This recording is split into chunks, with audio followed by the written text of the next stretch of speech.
Oh my God guys, no? Katatapos ko palang mag-live stream, may nag-doorbell sa front. So, taulan yung mga aso. Pagsilip ko sa bintana, lalaki. Sabi ko, sino kaya to? Baka usually may mga naglalakad dyan sa neighborhood, nagbebenta.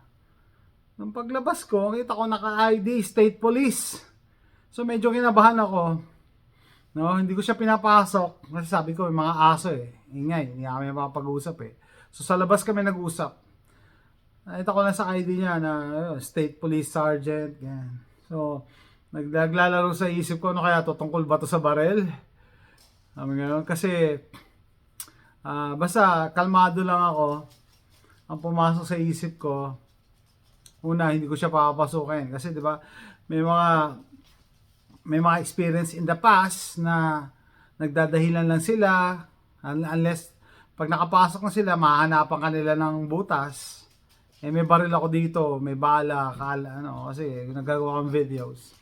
No? So, hindi ko rin siya mapapasok So, nashock lang ako nung sinabi niya na na daw siya sa, hindi ko pwedeng sabihin yung details, no? May inimbestigahan daw siya. Sabi ko, okay, kaya I was trying to be calm. And then sinabi niya nga daw, tungkol daw sa insurance claim. Sabi ko, what? Insurance claim? Tapos yun, explain niya na sa akin na at siyempre, gusto niya muna i-verify bago niya explain pala. Kung alam ko daw ba yung ganitong address, kung tumira na daw ba ako sa ganitong address, kung nagkaroon daw ba ako ng ganitong sasakyan, kung nag-apply na daw ba ako ng loan dito sa isang organization. No? Sabi ko, hindi ko nga alam ano yan Tapos yun pala, may nanggaya ng identity ko, may nagnakaw ng identity ko. No? Talagang this is real, no? Gulat ako. So habang kinakausap niya ako, naglalaro yung isip ko, paano nangyari yan ngayon? A few weeks ago, siguro 1 month na, naka-receive ako ng email na yung isa daw merchant na compromise daw yung yung data. Tapos after that, yung email ko daw nasa dark web.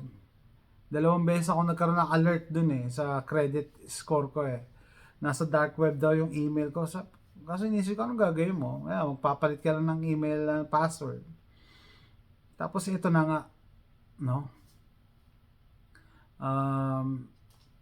In terms of, syempre hindi ko pwede sabihin yung details, no? In terms of address, kung tumira daw ba ako, sabi ko, hindi ko alam kung saan yung address na yan. Yun yata yung ginamit na address nung identity thief. Tapos, yung kotse na Toyota Corolla, kung nagkaroon na ba ako ng Toyota. Sabi ko, nagkaroon na ako ng Toyota Corolla, kaso hindi ko alam kung 2015. Siyempre, nag-iisip ka Alam ko may Toyota Corolla ako dati. Kaso sabi ko, hindi 2015, alam ko 2013. Ngayon ko lang naisip na nagkaroon pala ako ng Toyota Corolla noong 2011. Tinrading ko siya noong 2012, nung pinanganak si Bunso. Bakit? Kasi hindi na kami kasya sa Corolla Ngayon ko lang naisip, pero tama, sabi ko, hindi ako nagkaroon ng 2015 na Corolla.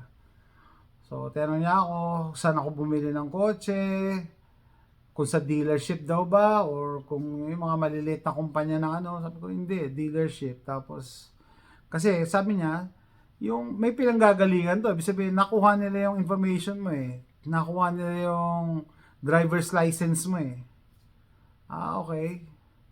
Nakuha nila yung data ko. Tapos, yung pangalan ko nga daw, as iniba nila yung address, no, para doon ipadala yung mga bills, para hindi ako ma-alert. Hindi ko talaga alam. Tapos, yung telephone number, iniba din. Sabi ko, never ako nagkaroon ng ganyan. Alam ko yung mga phone numbers ko So, hindi yon. Tapos, ano pa ba? Right there and then, Tapos doon ko siya in-entertain sa labas ng bahay, sa labas ng pinto. Tapos, hindi ko rin siya pinapasok. Doon ako pinagawa niya ako ng affidavit na hindi akin yan, hindi ako yan, ganyan. Tapos, ano pa ba? Sabi ko sa kanya, nagulat ako, akala ko safe ako kasi wala akong pera. Sabi niya, hindi, yung mga identity thieves, hindi niya binibiktima yung mga walang pera. Lahat pwedeng biktimahin. Siguro dahil maganda yung credit score ko. Ay, walang pera, wala namang pinagagastusan. Ano, gastos ko pala mga baril at bala. Kaya syempre, nag-iingat din ako, no? Baka mamaya, ginagamit niya lang yun para maimbestigahan ako. Sabi ko, baka taga ATF to, no? Eh, buti naman hindi. Mukhang hindi naman. And hindi ko siya binigyan, mahanapan niya ako ng ano, mali. Kasi pagka mas marami kayo sinishare, baka may mahanap silang mali sa'yo. Hindi naman sa ano, may tinatago tayo, pero iba na yung nag-iingat. No? Lalo na sa panahon ngayon. Kaya nga sabi ko nung una, akala ko gun related to. Dahil syempre, ano ko nasa social media ako, marami akong barel, no? Yun yung expect ko Tapos may kakatok sa'yo na magdo-doorbell na share, sergeant ng police. Hindi naman pala. Papaano lang, no? It's a good thing pa rin. Kasi, yun nga, hindi naman ako yung iniimbestigahan. Ako pala yung biktima. Biktima pala ako ng identity theft.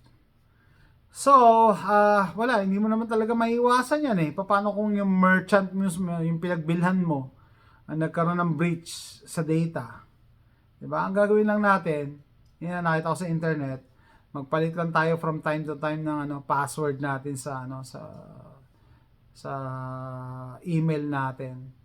Kasi pansin ko din yan After nung magkaroon ako ng alert about the dark web, palaging may nagsisend ng notification ng gustong mag-reset ng password. Sabi ko, hindi ako to Hindi ako to. Ilang beses yan Pero syempre, palitan ako ng password. Pero yung sergeant, sabi niya, baka daw hindi sa internet Pang suspecha niya, yun nga, merchant or dealer, may nagbibigay daw ng info. Yun ang hinahanap niya. Kasi yan, nakuha daw yung yung driver's license number ko, date of birth, tapos yung address iniba. Tapos yung pirma, pinakita pa sa akin yung pirma. Sabi ko, hindi ako yan, lahi ng pirma niyan. Sabi ko, nagtrabaho ako dati sa bangko signature verification Yung pangalan ko na Jason, wala man lang letter J dyan sa sa pirma niya. Walang letter J. Basta ginanon niya lang yun, Style. Anyway. So, ayan nga. Wala tayong magagawa. Mag-ingat lang tayo kung saan tayo nagsuswipe ng credit card. Yung mga kaduda-dudang gas stations, yan. Ako. Kaya ako pag nag-gas station, hindi ako bumibili ng kung ano sa loob kung hindi kailangan Pati yung sa mismong sa gas, baka naglalagay sila dyan ng pang-hack. Ingat kayo dyan. And then, syempre, yung mga online purchases, pwede rin. Dapat, regularly, from time to time, nagpapalit tayo ng password sa email. Tapos, kahit pa paano, dapat minomonitor natin yung natin, credit natin. Lalo dito sa North America, Importante yung credit score Sabi ko, ganda pa naman ang credit score ko ngayon. Anyway, so yun lang sabi ko, this is very unusual. I did not expect, sabi ko sa kanya, I did not expect my morning to be like this. I think this is my first time. And sabi hope that it's the last. And nung una, syempre, kinakapa ako. At the back of my mind, sabi ko, totoo bang pulis to? Baka mamaya, yung pala yung scammer kasi kukunin niya talaga hindi. Mukha naman siyang legit kasi nakita ko yung ID niya. Tapos binigyan niya ako ng calling card. Tapos sabi niya, doon daw ako mag-follow up. Tawagan ko raw siya or i-text kung anong development ng kaso. Pero syempre, palagi mag-iingat. Lalo na katulad ko, na exposed sa social media na, may mga barel and everything.